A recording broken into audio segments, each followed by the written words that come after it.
Mom. Help me. The voice of my daughter, Ria, on the phone was faint, as if it might disappear at any moment.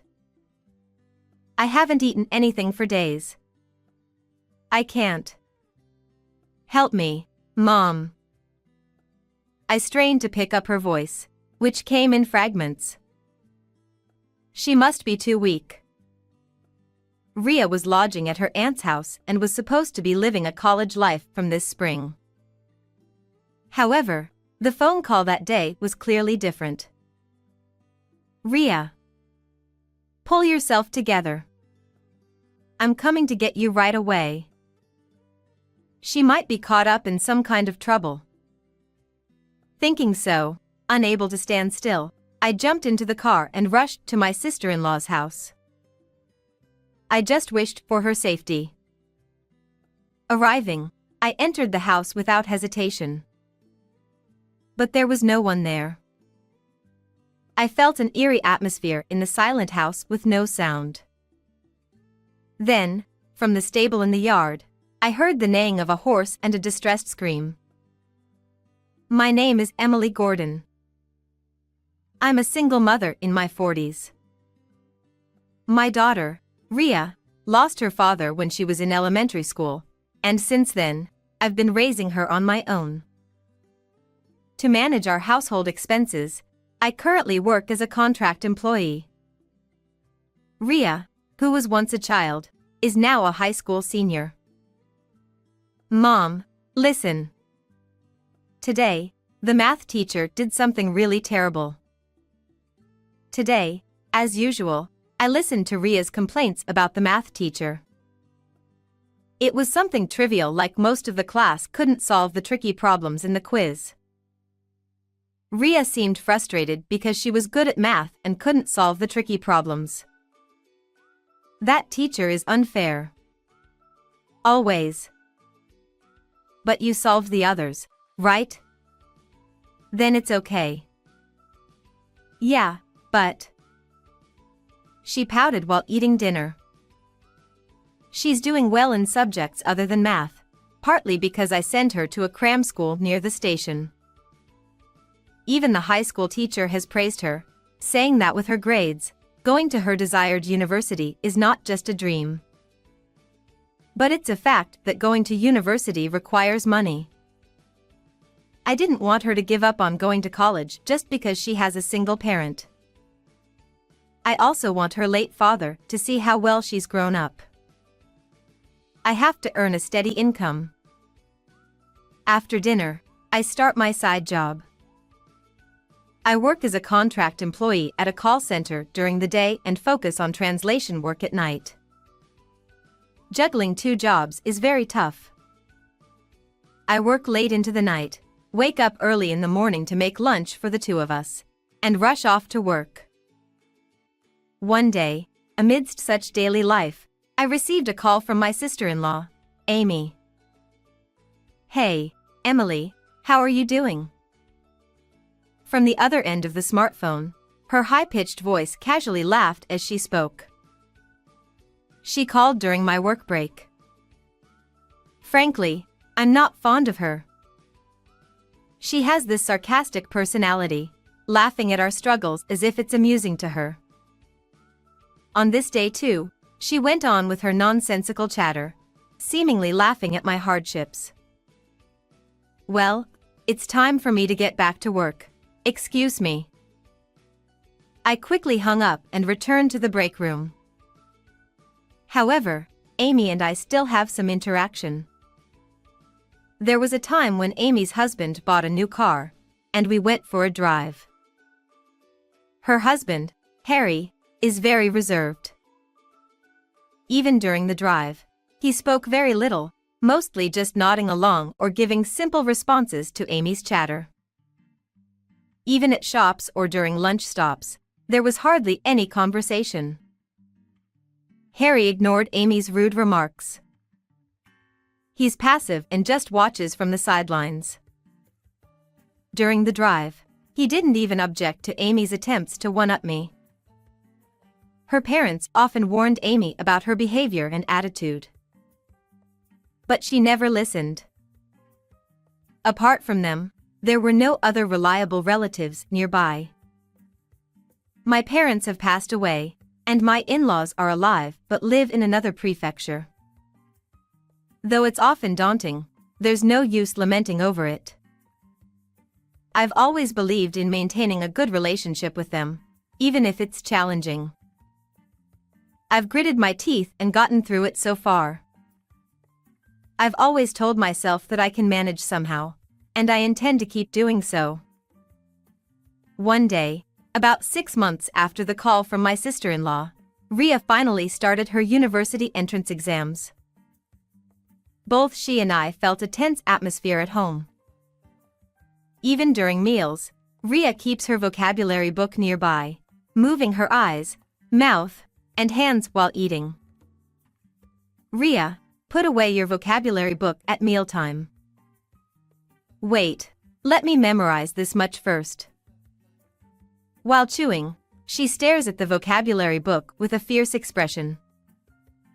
The small cards are filled with tiny characters. Ria is also trying her best to get through the exams. I decided to support her with all my might. Meanwhile, mysterious calls from Amy were coming more frequently. I casually brushed them off, only half listening to what she said. The day of the acceptance announcement arrived.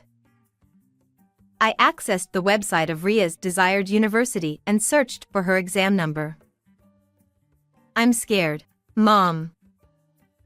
But we won't know until we see it. Beside the trembling Ria, I stared at the screen intently. Like searching for winning lottery numbers, I carefully searched for Ria's exam number. Ria's number. 1130. Found it. Is this it? When I called out, she also eagerly looked at the screen. Ria followed with her finger. 1127, 1128, 1130. Yes. I did it. I did it. Overwhelmed with joy, we hugged each other and jumped around. The university Ria aimed for is a famous national university. Later, Ria's acceptance to her desired university was also posted in the corridors of the school and cram school. Her teacher was also crying tears of joy, saying she had worked hard. However, to attend this university, she needs to live a little far from where we currently live. Ria needs to live alone. Tuition, living expenses, and rent. It's a bit tight. She'll need financial support. I desperately tapped on the calculator while staring at the household accounts.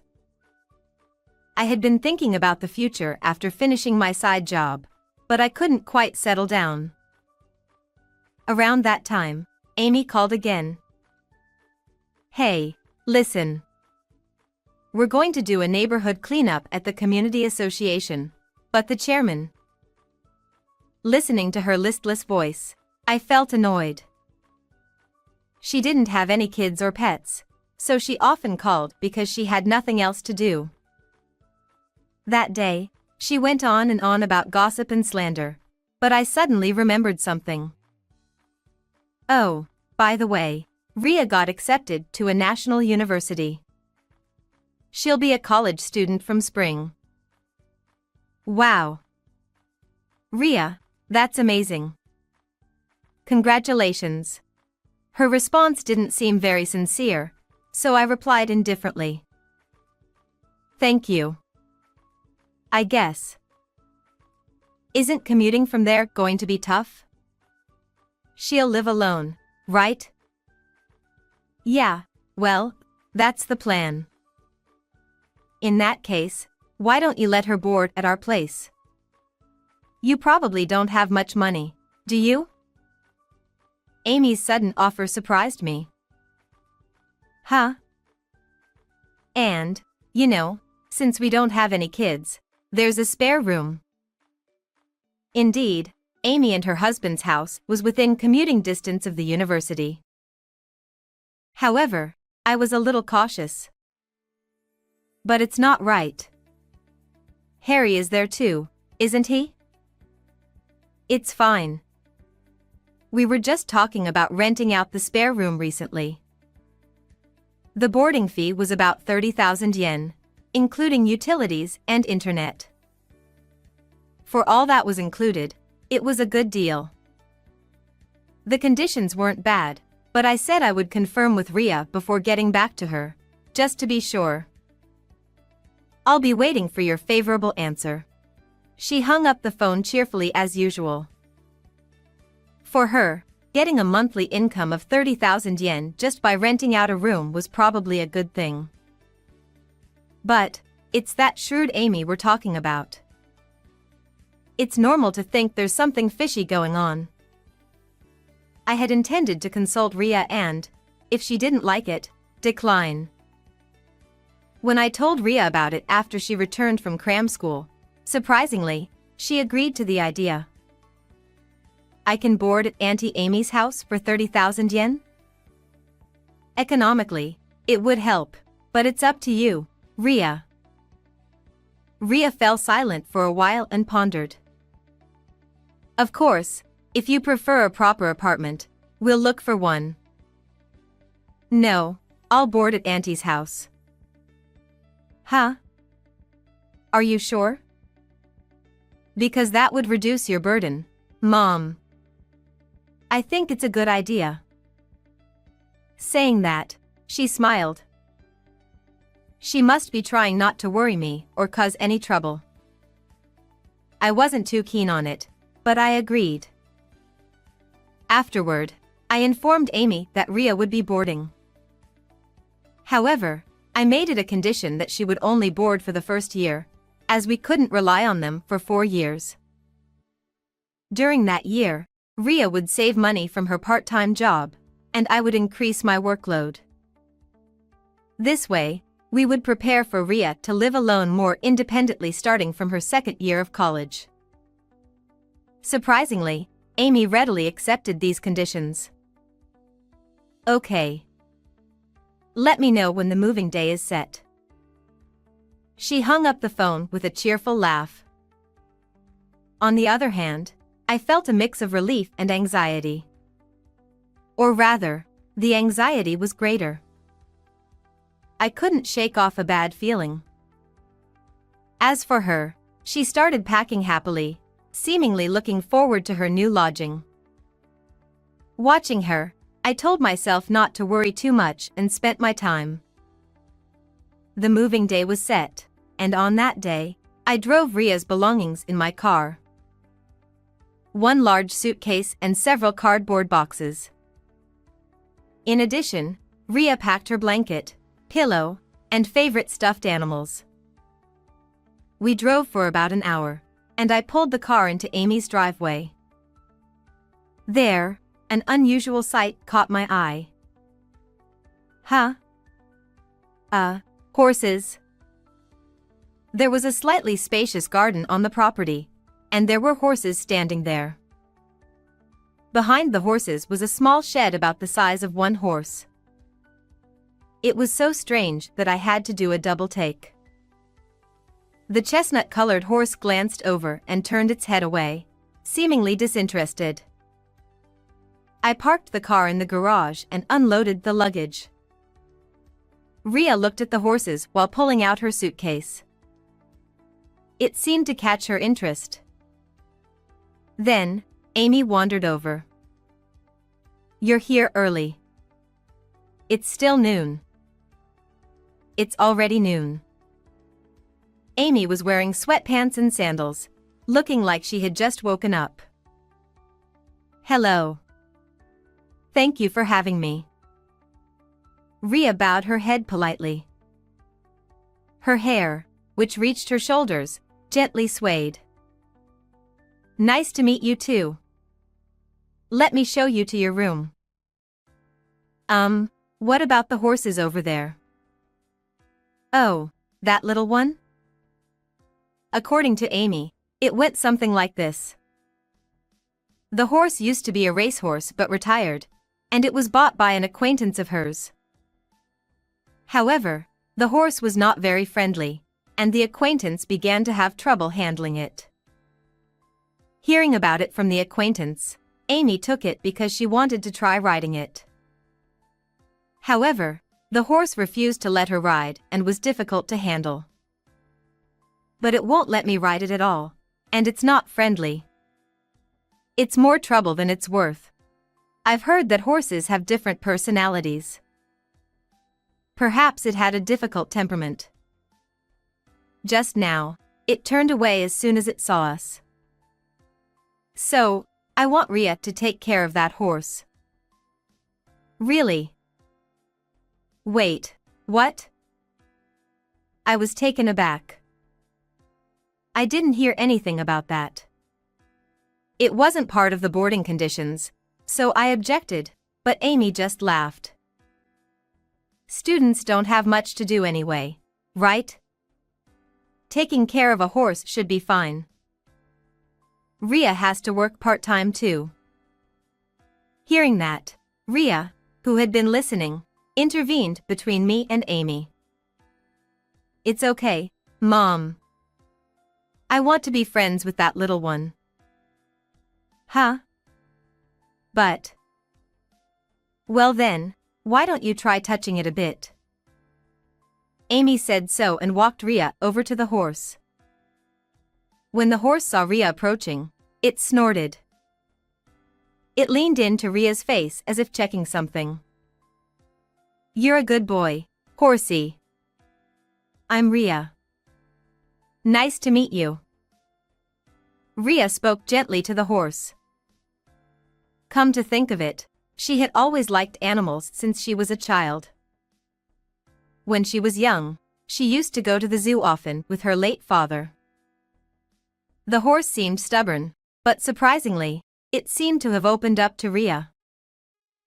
After finishing unloading the luggage, we had lunch together before I headed home.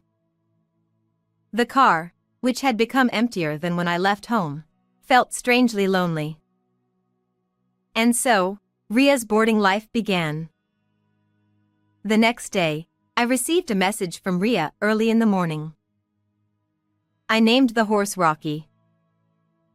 I heard her report with joy, but apparently, the horse didn't even have a name until then. I wondered what it had been called before, but I just nodded vaguely. For a while after that, I received messages only about Rocky. Since the entrance ceremony of the university, she also talked about her classes. With just these messages, I could probably write a novel. I wonder who she takes after. I opened the messages in between work, somewhat looking forward to them. But that didn't last long, and days passed with longer gaps between messages. She must have gotten busy with university classes and her part-time job. Or maybe she was enjoying herself with new friends. They say no news is good news, but I wondered if this was really the case. However, one day, the communication abruptly stopped. It's strange. Not even seen messages. The next day, and the next month, I didn't hear anything from Rhea. I had a bad feeling and tried to contact Amy, but she just laughed it off. She's such a helpful girl. Please let me talk to Rhea directly. I need to hear from her. No way. She's doing a really thorough job cleaning the bath right now. Amy, let me talk to Rhea. She likes cleaning, you know. She's really enthusiastic. No matter what I said, Amy just kept praising Rhea and didn't pass the phone over. Since I was paying for Rhea's phone bill, there was no reason for it not to connect. Yet, for some reason, she didn't answer the phone. I wonder if something happened. Days passed without being able to focus on my main or side jobs, and I realized things couldn't go on like this. That weekend, I decided to gather my courage and pay a visit to Amy's house. Rhea is my top priority. I have to go. my fleeting relief didn't last long. Unexpectedly, I received a call from Ria. It was Saturday morning, as I was preparing breakfast. Just when I was about to head to Amy's house, my smartphone rang. The caller was from a payphone. It could be Ria. With that thought in mind, I answered the call. Ria. Mom. Help. Ria's voice was weak, as if it could vanish at any moment. I haven't eaten anything for days. I can't take it anymore. Help me, Mom. I managed to pick up her fragmented voice and understand. She must be very weak. Ria. Ria. Stay with me. Where are you right now? I'll come get you. The stable. Ah. With a loud clang, the phone call abruptly ended. Upon hearing the word stable, I hurriedly searched for the address on my smartphone. Oh, get it together. Me? Should I call the police? Or an ambulance? There was no time to hesitate about which one to contact. She might have been involved in some kind of incident. With that thought in mind, unable to sit still, I got into my car and started the engine. I rushed to Amy's house, about an hour away. The roads were empty in the morning, and I arrived earlier than usual. I entered the house without hesitation, but there was no one there. The eerie silence filled the house, with no sound of movement. Then, from the direction of the stable, I heard the neighing of a horse and someone's anguished scream. I hurried towards the sound. Entering the stable, I found Ria, wearing dirty clothes, collapsed on the straw. Rocky, the horse, stood beside her, looking down at her with concern. Ria. I approached Ria and lifted her up. She was limp, but she was breathing and conscious. Mom. Her cheeks were sunken, covered in dirt from head to toe, and her hair was unkempt. She looked so pitiful that she could be mistaken for a homeless person. Why did this happen? I immediately reached for my smartphone in my pocket to call an ambulance. At that moment, I noticed Amy lying outside in the yard. She was also lying on the ground, crying and screaming. Ah. My face. My face. Upon closer inspection, it seemed that she was injured too. For some reason, part of her face had caved in and collapsed. Her collapsed facial features were further distorted by tears. It hurts. It hurts. My tooth broke. That horse, how dare you? Harry was nearby, but he just stood there, looking bewildered and doing nothing. Without understanding what was happening, I called an ambulance. Please come quickly. One person has a facial injury, and the other is unconscious. Yes, yes, the address is. Immediately after, 2 ambulances arrived with blaring sirens. Both Ria and Amy were transported to the hospital, and Harry and I followed behind in the car. Rocky stood alone in the stable, looking lonely and whinnying. When we arrived at the hospital, I held Ria's hand as she lay there receiving intravenous fluids. Her right hand, where blisters had formed, was nothing but skin and bones. What on earth had happened? Once Ria woke up and calmed down, I decided to hear her out. Mom, you see, I haven't been able to go to college. According to her, she hadn't been to college since communication with me had ceased. Upon asking for an explanation, she said she had been bossed around by Amy. I was always doing house chores, preparing and cleaning up meals morning and evening, and doing odd jobs. Odd jobs too? As part of part-time work. But I wasn't paid for the extra work. It seemed Amy had been assigning Rhea odd jobs and pocketing the money. Even when she sought help from Harry, she got nothing but silence. He always turned a blind eye, as usual. Auntie told me to sleep in the stable. Those words filled me with surprise and anger. Even though it was spring, it was insane to make her sleep in the stable. The only solace was the time I spent with Rocky. As she spoke, tears streamed down her face.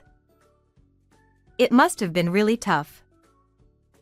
Rhea sobbed uncontrollably. And this morning, Rhea managed to slip out of Amy's house and called me for help from a public phone. When I asked where she was on the phone, she said, "Stable." So that's what it meant, the stable. Yeah. But Auntie found me and hung up the public phone. Rhea, whose hand was snatched away from the receiver, was immediately dragged back. She was thrown onto the straw in the stable, and just as she was about to be hit again, Rocky kicked Auntie in the face. What? Amy was kicked and fell into the yard. As Rocky was originally a racehorse, his strength must have been considerable. Part of her face caved in, causing her to collapse on the ground. After that, I rushed to that stable. It was unbelievable that a horse would come to the rescue.